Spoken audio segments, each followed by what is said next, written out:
বাংলাদেশের আসন্ন ত্রয়োদশ জাতীয় সংসদ নির্বাচন এবং জুলাই সংস্কার সনদ বিষয়ক গণভোট পর্যবেক্ষণে ১৬টি দেশ থেকে মোট ৫৭ জন পর্যবেক্ষক আসছেন। আগামী ১২ ফেব্রুয়ারি এই নির্বাচন ও গণভোট একই সঙ্গে অনুষ্ঠিত হবে।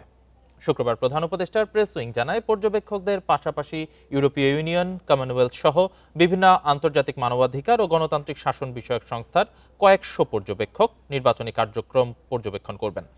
দ্বিপক্ষীয় পর্যবেক্ষক দলের মধ্যে সবচেয়ে বেশি ১৪ জন প্রতিনিধি পাঠাচ্ছে মালয়েশিয়া।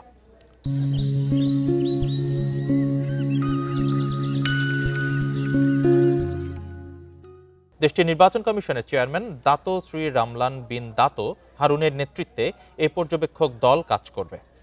এরপরই রয়েছে তুরস্ক থেকে ১২, ইন্দোনেশিয়া থেকে ৫ জন, জাপান থেকে ৪ জন, পাকিস্তান থেকে ৩ জন এবং Bhutan, Maldives, Philippines, Jordan, Georgia, Russia, Kyrgyzstan ও দক্ষিণ আফ্রিকা থেকে ২ জন করে এবং শ্রীলঙ্কা, ইরান ও উজবেকিস্তান থেকে ১ জন করে পর্যবেক্ষক আসার বিষয়টি নিশ্চিত করা হয়েছে।